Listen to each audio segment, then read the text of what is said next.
Marhaban ya Ramadan, marhaban syahrul siyam, nas'alullah ar-Rahman, rahmatan ala dawam. Assalamualaikum warahmatullahi wabarakatuh. Apa kabar Ananda semuanya hari ini? Tentunya alhamdulillah luar biasa. Tetap sehat, tetap semangat. Allahu Akbar. Alhamdulillah, hari ini kita sudah memasuki hari yang ke-15 di bulan Ramadan. Hari ini adalah hari yang istimewa di bulan Ramadan. Kita masih bisa menjalankan ibadah puasa. Semoga ayah, bunda, dan ananda sehat walafiat dan puasanya lancar ya. Nah, sambil menanti waktu berbuka puasa, mari kita menyaksikan sirah nabawiyah Nabi Yusuf alaihi salam. Selamat menyaksikan.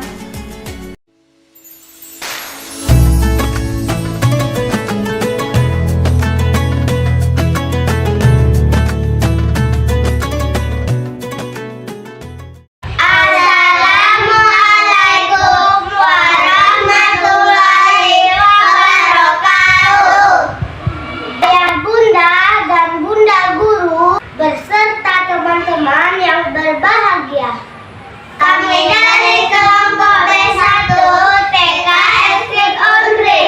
Kenalkan, nama saya Fauzila Tarauf dan saya Ansel Aditya Noval dan saya Khairani Adeha. Kami akan membawakan sirah nabawiyah, yaitu belajar sabar dan cinta dari perjalanan hidup Nabi Yusuf alaihi wasallam. Nabi Yusuf ini diceritakan dalam surah Yusuf. Dapat surah yang diambil dari nama beliau. Surah Yusuf, surah yang ke-12 dalam Al-Quran, terdiri dari 111 ayat. Karena isinya mengenai riwayat Nabi Yusuf.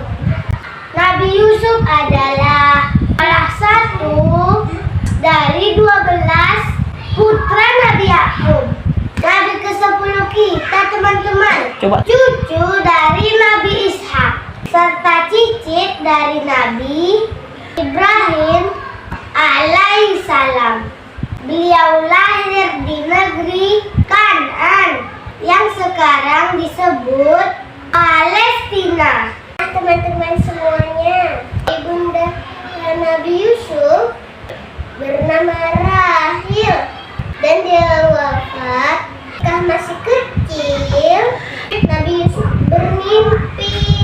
Mimpi itu ceritakan kepada ayahnya, "Wahai ayahku, sungguhnya aku bermimpi melihat 11 bintang matahari dan bulan bersujud kepadaku." Nabi Yakub ayahnya diam tersenyum dan melarang mimpi itu diceritakan kepada saudaranya Nabi Yusuf. Yakub khawatir saudaranya akan mencelakakan karena Nabi Yakub memberikan perhatian yang lebih kepada Nabi Yusuf dan Bunyamin saudaranya. Hal ini dikarenakan sifat keduanya sangat berbeda, yang soleh dan patuh. Tentunya timbul rasa iri dari putra lainnya.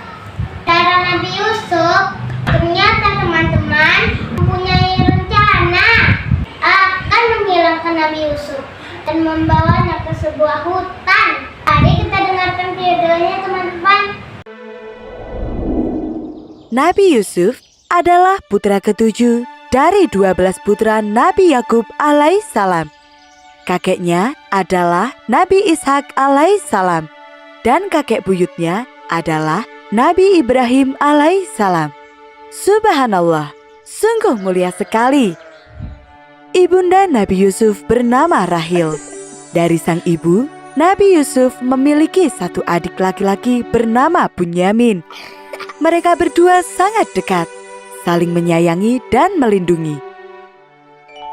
Allah memberikan karunia kepada Nabi Yusuf berupa wajah yang tampan serta badan yang tinggi dan tegap. Selain itu, Nabi Yusuf juga cerdas, rajin, serta soleh. Semua kelebihan ini membuat Nabi Yakub lebih sayang kepadanya. Apalagi setelah sang ibunda wafat, perhatian dan kasih sayang Nabi Yakub lebih banyak dicurahkan kepada Nabi Yusuf. Saat itu, dia baru berusia 12 tahun.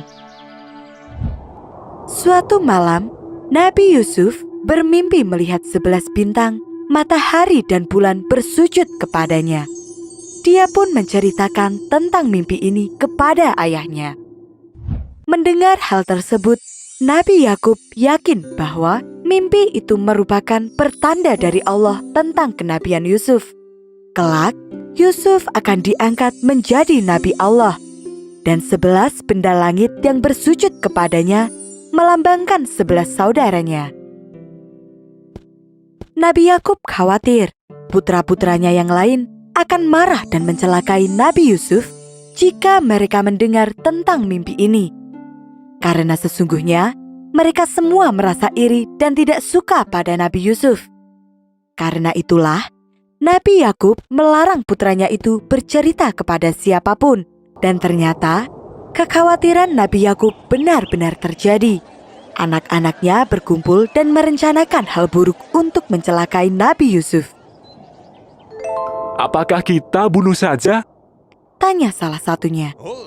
Namun, ide tersebut ditolak oleh para saudara lainnya. Membunuh adalah dosa besar. Akan lebih baik jika dia dibuang saja. Mereka pun sepakat untuk membuang Nabi Yusuf ke tempat yang sangat jauh. Pagi hari berikutnya, mereka semua pergi meninggalkan rumah, menuju ke tempat yang sangat jauh. Beberapa di antara mereka menangkap Nabi Yusuf secara tiba-tiba dan melepas bajunya. Setelah itu, mereka mengangkat Nabi Yusuf dan menceburkannya ke dalam sumur. Rencana kita berhasil. Kalian semua harus ingat, jangan pernah menceritakan kejadian hari ini. Untung saja kita tidak mengajak Bunyamin, karena dia pasti akan mengadu. Mereka pun pulang dan meninggalkan Nabi Yusuf sendirian di dalam sumur. Sesampainya di rumah, salah satu dari mereka menghadap kepada sang ayah dan menyampaikan kabar duka tersebut. Wahai ayah, meskipun engkau tidak akan percaya kepada kami, tapi kami berkata jujur, Yusuf telah dimakan serigala. Katanya sambil menyerahkan baju Nabi Yusuf yang telah dilumuri darah palsu. Nabi Yakub menerima baju itu dan mendekapnya. Beliau merasa sedih dan terpukul karena yang dikhawatirkannya benar-benar terjadi. Kamu telah mengikuti hawa nafsu dan pujukan setan. Suatu saat nanti, kamu akan merasakan sendiri akibatnya. Semua terjadi sesuai kehendak Allah. Karena itu, Nabi Yakub mencoba untuk tetap sabar dan terus berdoa memohon pertolongan dari Allah. Sementara itu, Nabi Yusuf terjebak sendirian di dalam sumur. Dia berteriak meminta pertolongan, namun tidak ada siapapun di atas sana. Setelah 3 hari berlalu, tubuh Nabi Yusuf mulai melemah karena kedinginan sekaligus kelaparan. Saat itulah, sekelompok pedagang menemukan Nabi Yusuf. Teman-teman semuanya, karena kehilangan Nabi Yusuf, ayahnya Nabi Yakub sedih, menangis panjang hari. Nabi Yusuf ketika di penjara, karena digoda Ratu Mesir, juga bisa menafsirkan mimpi. Sang raja bermimpi melihat 7 ekor sapi gemuk makan oleh 7 ekor sapi kurus. Raja juga melihat teman-teman 7 butir gadung hijau dimakan oleh 7 butir gadung kering. Musim kemarau datang, kelaparan melanda seluruh wilayah negeri Mesir, menjadi satu-satunya negara yang bertahan. Banyak warga lain yang datang, termasuk pada saudara Nabi Yusuf. Semua ternak dan tanaman mati. Lalu, apa yang harus aku lakukan? Nabi Yusuf pun memberikan saran untuk menyimpan hasil panen selama 7 tahun masa subur sebagai persediaan saat musim kemarau panjang datang. Raja sungguh kagum pada sifat Nabi Yusuf yang begitu bijaksana. Ketika musim kemarau datang, kelaparan melanda seluruh wilayah. Mesir menjadi satu-satunya negara yang berhasil bertahan. Banyak warga dari negara lain datang ke Mesir untuk meminta bantuan, termasuk para saudara Nabi Yusuf. Tuan, izinkan kami membeli gandum. Nabi Yusuf menolong para saudaranya itu. Namun, tidak ada satupun dari mereka yang mengenali wajah Nabi Yusuf. Tahun berikutnya, mereka datang lagi. Nabi Yusuf berharap bisa bertemu dengan Bunyamin. Namun sayangnya, kali ini pun Bunyamin tidak ikut. Nabi Yusuf memberikan syarat jika ingin mendapatkan bantuan pangan, mereka harus datang bersama Bunyamin.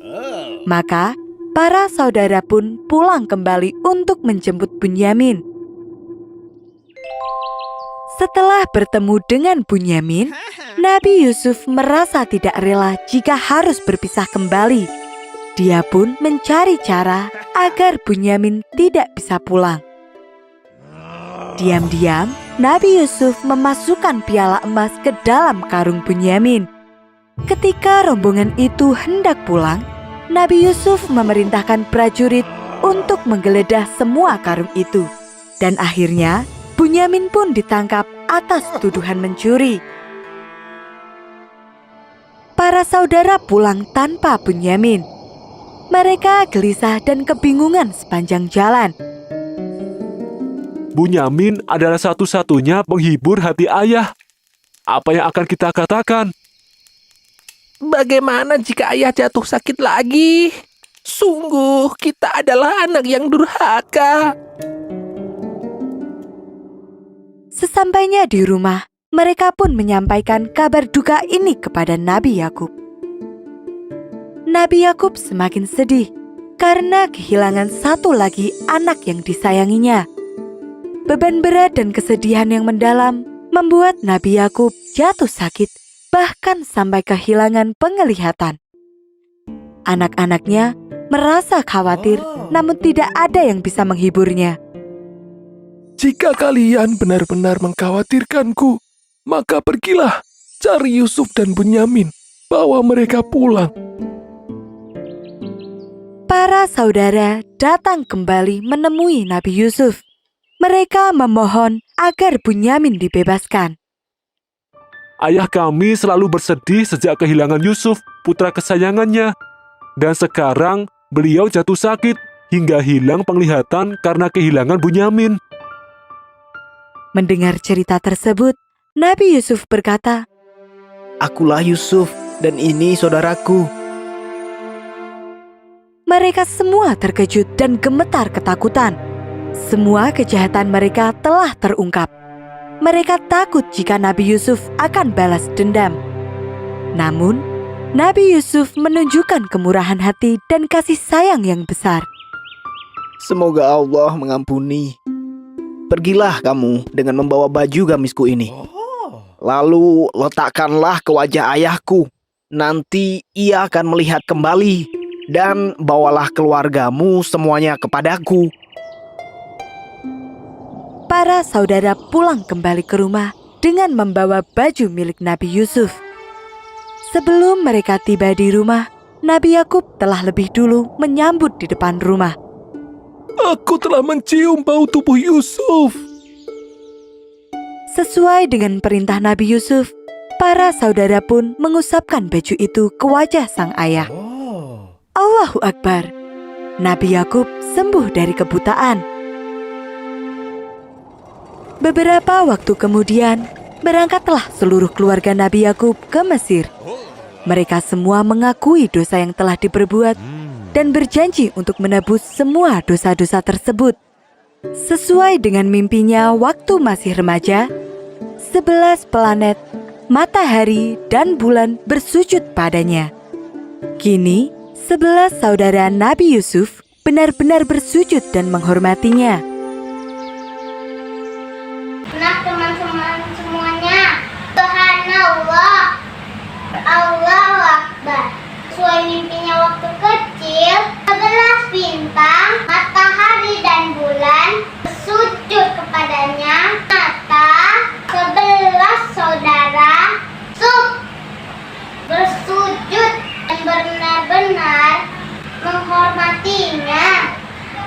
Nabi Yusuf dijatuhkan dalam sumur, teman-teman, selama 3 hari, tidak makan dan minum. Sungguh kasihan. Dan sekali mata ayahnya menjadi buta karena setiap hari sejak kehilangan Nabi Yusuf dan adiknya Bunyamin, Nabi Yakub jatuh sakit. Lalu Nabi Yusuf menyuruh saudaranya membawa bajunya dan diusapkan ke wajah ayahnya. Subhanallah, atas izin Allah, Nabi Yakub bisa melihat dan sembuh dari kebutaan.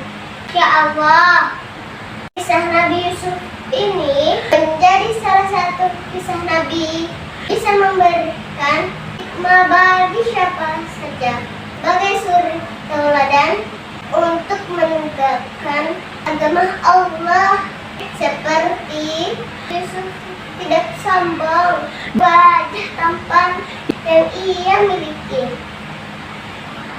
Hawa nafsunya tidak menyimpan dendam pada saudaranya, senantiasa sabar dengan ujian hidupnya, tak sombong dengan kelebihan yang dimiliki, riwayat garis keturunan. Inilah sirah nabawiyah Nabi